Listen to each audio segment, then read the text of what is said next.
Hello दोस्तों, स्वागत है आपका अपने प्यारे से यूट्यूब चैनल स्टूडलेज में। और आज की वीडियो काफ़ी ज़्यादा खास होने वाली है क्योंकि आज की इस वीडियो में लोग डिस्कस करने वाले हैं एनडीए के बारे में, यानी नेशनल डिफेंस एकेडमी के एग्ज़ाम के बारे में। इस वीडियो में आपको बताने वाला हूँ कि एनडीए में क्या क्या एलिजिबिलिटी क्राइटेरियाज़ है और उसका सिलेबस क्या है और हर एक चीज़ डिस्कस करने वाले। तो अगर आप एनडीए के एस्पिरेंट हो या एनडीए के एग्ज़ाम के बारे में जानना चाहते हो तो इस वीडियो को एंड तक देखो। तो चलिए स्टार्ट करते हैं आज का वीडियो। तो दोस्तों, सबसे पहले हम लोग डिस्कस कर लेते हैं एनडीए एग्ज़ाम की कुछ बेसिक डिटेल। जैसा कि आपको पता है, एनडीए का मतलब होता है नेशनल डिफेंस एकेडमी का एग्ज़ाम। इस एग्ज़ाम को क्वालिफाई करके आप Indian army, Indian air force, Indian navy या फिर नेवल एकेडमी में लेफ्टिनेंट की पोस्ट पर एडमिट होते हो। हाँ, डायरेक्टली आप इसमें लेफ्टिनेंट बनते हो, जो कि रैंक 10 की पोस्ट है आमतौर पर। तो दोस्तों, से पहले एक और बात बता दूँ कि एनडीए का जो एग्ज़ाम है वो कंडक्ट कराने का काम यूपीएससी करती है, यानी यूनियन पब्लिक सर्विस कमीशन। इसलिए आपको इससे कभी कभी यूपीएससी एनडीए भी लिखा होता है कहीं पे। आप देखोगे तो कंफ्यूज मत करना, यूपीएससी एनडीए या एनडीए दोनों सेम ही है। तो यूपीएससी जो है एनडीए का एग्ज़ाम साल में 2 बार कंडक्ट कराती है। और इस साल जो है एनडीए का जो एग्ज़ाम है एनडीए 1 वो होने वाला है 16 अप्रैल को, जिसके लिए एप्लीकेशन बहुत पहले ही बंद हो चुके हैं, यानी 12 जनवरी तक उसके लास्ट एप्लीकेशन डेट थी। अब बात करें एनडीए 2 की, तो एनडीए 2 एग्ज़ाम जो है वो इस बार कंडक्ट होगा 3 सितंबर को, और जिसकी एप्लीकेशन जो है 17 मई से ओपन हो जाएगी। तो आप इसके बारे में ध्यान रखना, नहीं तो 17 मई के मतलब जब नोटिफिकेशन आएगा तो आपको वीडियो में अपडेट ज़रूर मिल जाएगी।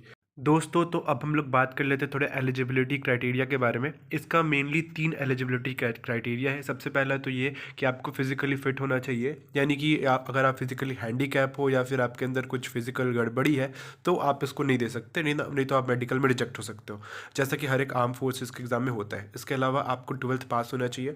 आमतौर पर पहले तो कि 12th आपको पीसीएम्स होना ज़रूरी था, बट आप अगर 12th किसी भी स्ट्रीम से पास हो तो आप एनडीए दे सकते हो।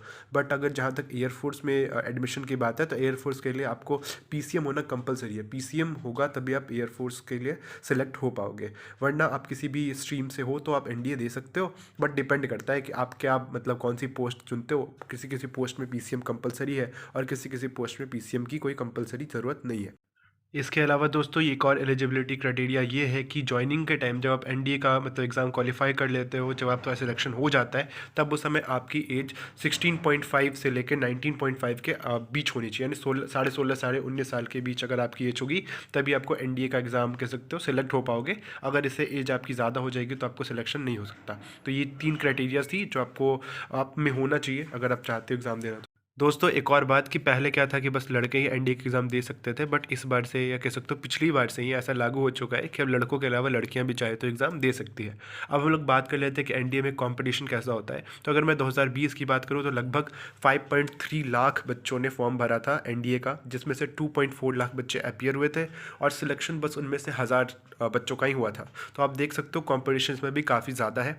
अब बात कर लेते हैं कि एग्ज़ाम किस किस चीज़ का एग्ज़ाम होगा, एग्ज़ाम पैटर्न क्या है। तो दोस्तों, सबसे पहले जो एनडीए का जो सिलेक्शन का जो एग्ज़ाम है वो 2 हिस्सों में डिवाइडेड है। पहला है रिटन एग्ज़ाम एंड दूसरा है एसएसबी। एसएसबी जो है इंटरव्यू है, यानी वहाँ पे कुछ आपको मतलब कह सकते हो वहाँ पे आपका इंटरव्यू लिया जाएगा, बट आमतौर पे रिटन की बात कर ले पहले। तो रिटन में क्या होता है, रिटन में आपको 2 पेपर्स देने होते हैं। पेपर नंबर 1 होता है मैथमेटिक्स का, यानी मैथ का, जिसमें आपको क्लास 11th और क्लास 12th की मैथमेटिक्स पूछी जाती है।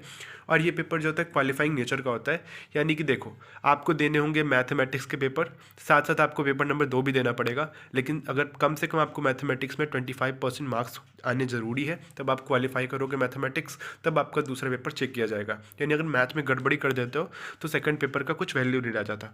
तो मैथ में क्या है, 300 नंबर का टोटल पेपर है, जिसमें से कम 25% मार्क्स आपको लाने होता है। इसके अलावा दूसरा पेपर होता है जीएटी, यानी कह सकते हो जनरल एबिलिटी टेस्ट। दोस्तों, जीएटी के अंदर आपसे सोशल साइंस यानी हिस्ट्री, ज्योग्राफी, इकोनॉमिक्स, पॉलिटिक्स के सवाल आते हैं। इसके अलावा जनरल साइंस यानी फिजिक्स, केमिस्ट्री और मैथ के भी सवाल आते हैं। क्लास 11th और 12th लेवल के ही होते हैं। और इस पर कह सकते हो जनरल साइंस भी आती है और साथ साथ जनरल हिस्ट्री, इकोनॉमिक्स, पॉलिटिक्स सब चीज़ें क्वेश्चन आते हैं। तो ये भी 300 नंबर का होता है और इसमें भी आपको अपेयर करना होता है। आमतौर पर टोटल मिलाकर के रिटन एग्जाम का जो नंबर होता है वो 600।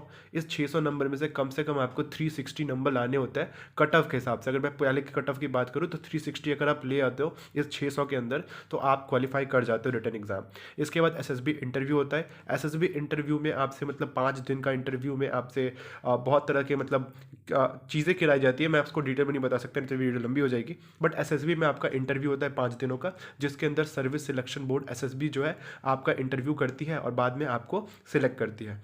तो दोस्तों इस वीडियो में इतना ही। अगर आपको एसएसबी के लिए डिटेल वीडियो चाहिए होगी तो आप मुझे कमेंट में बता सकते हो। मिलते हैं अगली वीडियो में, तब तक के लिए बाय। वीडियो अच्छी लगी तो लाइक करो और चैनल को सब्सक्राइब करो।